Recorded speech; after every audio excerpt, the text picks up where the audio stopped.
Et bonsoir à vous qui m'écoutez. Je suis l'évangéliste Olivier Bouquet. Je suis disciple du prophète Kako Philippe. Et cet après-midi, je voudrais prendre ce temps pour parler un peu de la parole de Dieu. Et je voulais toucher quelques points. Je ne serai pas long, mais je suis quand même étonné de voir des personnes, en griffe, qui sont pasteurs. Alors je leur pose la question. Alors si tu es pasteur, si tu es évêque, alors quel est le prophète de Dieu qui t'a établi? Vous voyez, si tu es évangélique, alors qui t'a établi? Vous voyez, c'est la question. Alors que tu dis que tu es imam, qui t'a établi imam? Et je vous informe que c'est le prophète vivant qui doit vous établir en tant qu'évangéliste, en tant qu'apôtre. Alors si le prophète de Dieu qui s'appelle Kako Philippe ne vous a pas établi, alors je vous informe que vous êtes des serviteurs de Satan. Parce que c'est Jésus qui a établi ses apôtres.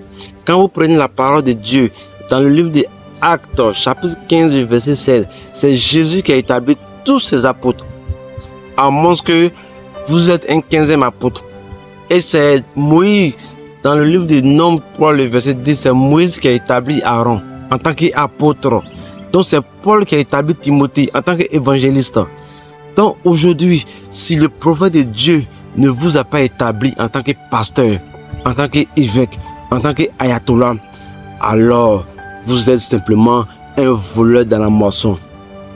On est évêque, on est apôtre, cela sous-entend que le prophète de Dieu que Jésus a envoyé vous a établi. Alors dès l'instant que le prophète de Dieu ne vous a pas établi en tant que pasteur, en tant qu'apôtre, en tant qu'évangéliste, alors vous êtes simplement un voleur dans la moisson. Et je vous informe, tous les pasteurs évangéliques, tous les pasteurs branhamistes, tous les apôtres qui se disent apôtres de Jésus en 2024, alors ce sont des serviteurs de Satan. Il n'y a pas de serviteurs de Dieu aujourd'hui, à moins que vous êtes disciple de Kako Philippe. Il n'y a pas de pasteur de Jésus-Christ aujourd'hui, à moins que vous êtes disciple de Kako Philippe. Vraiment, chers parents, ne soyez pas trop choqués par ce que je viens de dire, et c'est ce que la Bible dit. Vous voyez, donc vous devez être disciple du prophète Kako Philippe. Et moi qui vous parle, je suis disciple du prophète Kako Philippe. Donc je suis un chrétien et je suis un saint. On est chrétien lorsqu'on est disciple du prophète vivant de ton temps. Pierre, Jacques, Jean, André, même Philippe, tout cela étaient tous des chrétiens parce qu'ils sont disciples de Jésus de Nazareth. Donc c'est un peu ce que je voulais partager avec vous ce soir. Et aujourd'hui, Dieu a envoyé Kako Philippe pour le salut de quiconque croit. Aux chers parents, répentez-vous et croyez à Kako Philippe. Et celui qui rejette Kako Philippe, c'est pas Kako Philippe qui l'a rejeté, mais c'est Dieu qui a envoyé Kako Philippe qui l'a rejeté. C'est pourquoi Jésus pouvait dire dans Jean 5,45, ne pensez pas que moi un jour, je vous accuserai un jour devant le Père. Il y en a un, Moïse, à qui vous espérez. Et lorsqu'il disait cela, il parlait aux pharisiens. Ils n'ont pas connu Moïse, mais ils se réclamaient d'un Moïse mort qu'ils n'ont pas connu. Et Kako Philippe dit aussi aux branhamistes, vous branhamistes, ne pensez pas que moi, Kako Philippe, je vais vous accuser un jour, mais il y en a un, William Branham, en qui vous espérez. Donc, chers parents, croyez au prophète Kako Philippe que Jésus a envoyé. Kako Philippe n'est pas mort à la croix, oui c'est vrai, n'est pas mort à la croix. Mais selon Kako chapitre 137, le verset 37. Non, disons selon Kako 137, le verset 77. C'est Kako Philippe qui a les clés du paradis.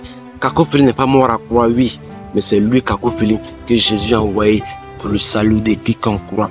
Kako Philippe aujourd'hui est la porte du paradis. Aujourd'hui, pour entrer au paradis, il n'y a qu'un seul chemin. Et le seul chemin pour le paradis, c'est le chemin des prophètes. Et aujourd'hui, c'est le prophète Kako Philippe. Jésus pouvait dire, large et spacieux est le chemin qui amène à la perdition. Rétroit et resserré est le chemin qui amène au paradis. Jésus a dit dans Jean chapitre 13, le verset 20.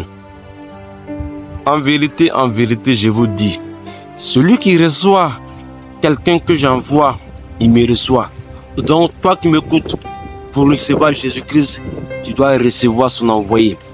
Or, quels sont les envoyés de Jésus-Christ? C'est Jean 6, le verset 28, que vous croyez en celui que Dieu a envoyé. Or, celui que Dieu a envoyé, selon Matthieu 23, verset 34, ce sont les prophètes. Et c'est pourquoi Jésus a dit, c'est pourquoi je vous envoie des prophètes.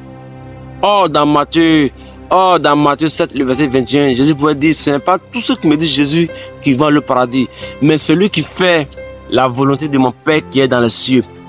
Et en ce jour-là, plusieurs viendront et diront, Seigneur, Seigneur, n'avons-nous pas chassé des démons en ton nom? N'avons-nous pas prophétisé en ton nom? Oh, ils ont baptisé au nom de Jésus. Ils ont prophétisé au nom de Jésus. Ils ont chassé des démons au nom de Jésus. Mais Jésus leur dira, je ne vous ai jamais connu. Vous les catholiques, je ne vous ai jamais connu. Allez en enfer. Oh, nous nous rappelons de Luc 13, le verset 28 qui dit, là seront les pleurs et les grincements dedans. Quand vous verrez Moïse, Abraham, Isaac et Cacophilie vous jeter dehors, là seront les pleurs. Oh, chers parents, que c'est triste. Répandez-vous, vraiment répandez-vous, car le salut est proche. Lorsque Dieu envoie un prophète sur la terre, c'est tout le conseil de Dieu qui est déposé sur la terre. Et c'est pourquoi les prophètes de Dieu sont la bouche de Dieu. Les prophètes de Dieu sont Dieu manifesté sur la terre, en la personne d'une prophète, courageux prophète que Jésus a envoyé.